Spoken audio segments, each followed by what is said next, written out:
तो हेलो दोस्तों, आज हम लोग बात करने वाले हैं यूपीएससी सीएससी एग्ज़ाम पैटर्न के बारे में, सिलेबस के बारे में, उसकी सारी जानकारी देने वाला हूं। तो सबसे पहले मैं आपको बता दूं, यूपीएससी मतलब होता है यूनियन पब्लिक सर्विस कमीशन, और सीएससी का मतलब होता है सिविल सर्विसेज एग्ज़ाम।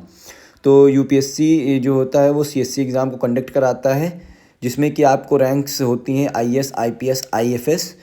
तो मैं आपको बता दूं, आईएएस का मतलब होता है इंडियन एडमिनिस्ट्रेटिव सर्विस, और आईपीएस का मतलब होता है इंडियन पुलिस सर्विस, और इसमें एक और रैंक आती है आईएफएस। तो आईएफएस का मतलब होता है इंडियन फॉरेन सर्विस। अब हम लोग बात कर लेते हैं यूपीएससी सीएससी एग्ज़ाम पैटर्न के बारे में। तो ये 3 स्टेज में होता है।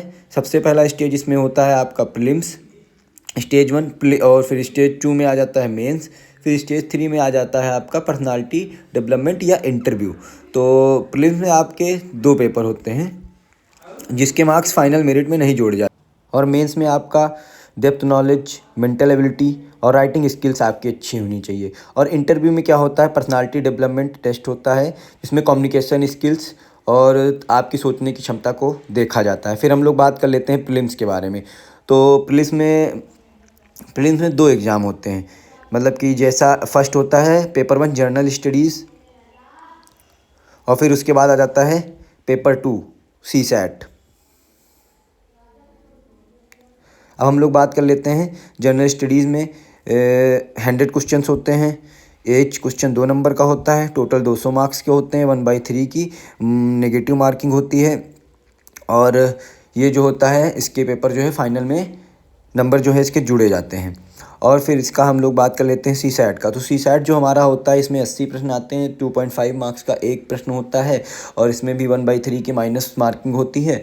और इसका जो है क्वालिफाइंग नेचर रहता है, ये केवल 33% पर ही पास हो जाता है।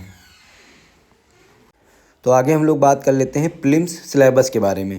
प्रीलिम्स में क्या क्या सिलेबस रहता है, क्या क्या टॉपिक्स रहते हैं, उसके बारे में हम लोग बात कर लेते हैं। तो प्रीलिम्स में हमने आपको बताया था 2 पेपर होते हैं, जिसमें कि पहला पेपर रहता है आपका जनरल स्टडीज़ का, उसके बाद का पेपर आपका रहता है सीसैट का। तो हम लोग बात करते हैं जनरल स्टडीज़ की। तो जनरल स्टडीज़ में हमारा क्या रहता है, general events of international and international importance के बारे में। फिर दूसरा हमारा इसमें क्या टॉपिक आ जाता है, दूसरा टॉपिक आ जाता है history of India and Indian movement के बारे में। और फिर उसके बाद अगला टॉपिक इसमें क्या आ जाता है हमारा, इंडिया एंड वर्ल्ड ज्योग्राफी आ जाती है हमारी इसमें। फिर उसके बाद इसमें एक टॉपिक रहता है इकोनॉमिक्स एंड सोशल डेवलपमेंट। फिर इसमें एक टॉपिक रहता है इंडियन पॉलिटी एंड गवर्नमेंट। फिर इसमें एक टॉपिक आ जाता है आपका जर्नल साइंस का। उसके बाद एक टॉपिक आ जाता है environment and ecology, biodiversity and climate change के बारे में। ये इतने टॉपिक्स इसमें होते हैं। उसके बाद हम लोग इसमें इतना ही आपको पढ़ना रहता है। फिर हम लोग बात कर लेते हैं अपना अगला पेपर, जो है पेपर 2।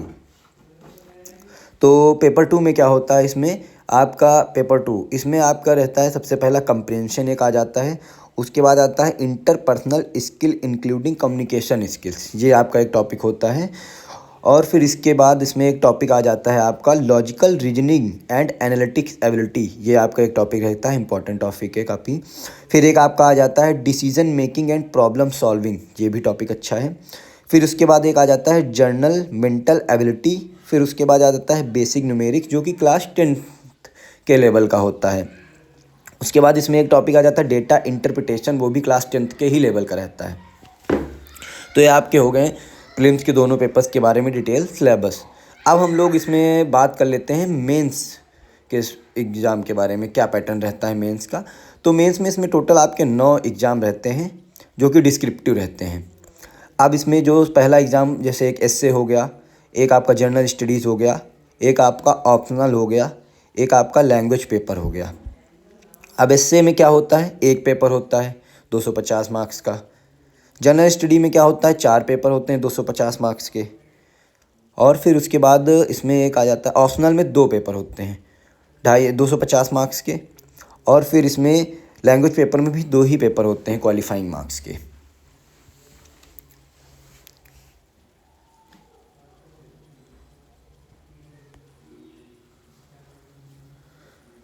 फिर उसके बाद हम लोग बात कर लेते हैं जीएस पेपर, जो कि 1000 मार्क्स के होते हैं टोटल, उनके बारे में डिटेल्स आपको बताते हैं। तो इसमें जीएस में हमारे जो है 4 पेपर होते हैं, जीएस पेपर 1, जीएस पेपर 2 और जीएस पेपर 3 एंड 4, ये चारों पेपर होते हैं हमारे जीएस के होते हैं। तो इसमें हर पेपर में जो है 20 क्वेश्चन रहते हैं, 250 मार्क्स के, 3 घंटे का समय रहता है आपको इनको करने के लिए। तो ये हमारा बात हो गया जीएस पेपर्स के बारे में। अब हम लोग आगे बात कर लेते हैं कि इसका जो सिलेबस रहता है वो क्या होता है, मेंस का सिलेबस क्या होता है उसके बारे में बात कर लेते हैं। तो मेंस के सिलेबस में सबसे पहले आ जाता है जनरल स्टडी पेपर 1। तो इसमें क्या रहता है हमारा art and culture, modern history, world history और इंडियन सोसाइटी एंड ज्योग्राफी, ये हमारे जनरल स्टडी पेपर 1 के टॉपिक्स हो गए जो कि हमें जीएस पेपर 1 में पढ़ना होता है। फिर हम लोग अब इसके बाद बात कर लेते हैं जनरल स्टडी पेपर 2 के बारे में। तो जनरल स्टडी पेपर 2 में हमको क्या पढ़ना रहता है, कॉन्स्टिट्यूशन सबसे पहला, फिर पॉलिटी, फिर उसके बाद आ जाता है गवर्नेंस, फिर सोशल जस्टिस, फिर इंटरनेशनल रिलेशंस आ जाते हैं। तो ये हमने बात कर ली अपना जनरल स्टडी पेपर 2 के बारे में। अब हम लोग बात कर लेते हैं जनरल स्टडी पेपर 3 के बारे में। तो जनरल स्टडी पेपर 3 में सबसे पहला Indian economy, environment and biodiversity, फिर एक हमारा आ जाता है इसमें एग्रीकल्चर एंड फूड भी रहता है, फिर disaster management, science and technology और इंटरनल सिक्योरिटीज़ एक टॉपिक्स में ये भी रहता है। तो ये हमारा हो गया जनरल स्टडी पेपर 3 के बारे में। अब हम लोग बात कर लेते हैं जनरल स्टडी पेपर 4 के बारे में। तो जनरल स्टडी पेपर 4 में एक टॉपिक रहता है इथिक्स, एक इंटीग्रिटी एक टॉपिक रहता है, एप्टीट्यूड, इमोशनल इंटेलिजेंस एक टॉपिक रहता है, एक टॉपिक रहता है केस स्टडी, काफ़ी इंपॉर्टेंट टॉपिक रहता है ये। फिर एक टॉपिक इसमें आ जाता है आपका नॉर्मल थिंकर्स, ये भी टॉपिक है काफ़ी अच्छा। तो ये हमने आपको बता दिया पूरा मेंस के सिलेबस के बारे में, प्रीलिम्स। अब हम लोग बात कर लेते हैं लैंग्वेज पेपर के बारे में। जो लैंग्वेज पेपर हमारे 2 होते हैं। तो लैंग्वेज पेपर में ये रहता है कि आपका एक इंडियन लैंग्वेज का होता है, इसमें से 1 लैंग्वेज फ्रॉम 8 शेड्यूल आपको कोई एक लैंग्वेज का देना रहता है, और एक आपका कंपलसरी रहता है, जैसे कि कोई भी आप ले सकते हैं। और पेपर ए है आप, अब पेपर बी आपका इसमें होता है इंग्लिश। तो ये हमारा लैंग्वेज पेपर के बारे में बात हो गई हमारी, हमने आपको बता दिया। अब हम लोग जो है बात कर लेते हैं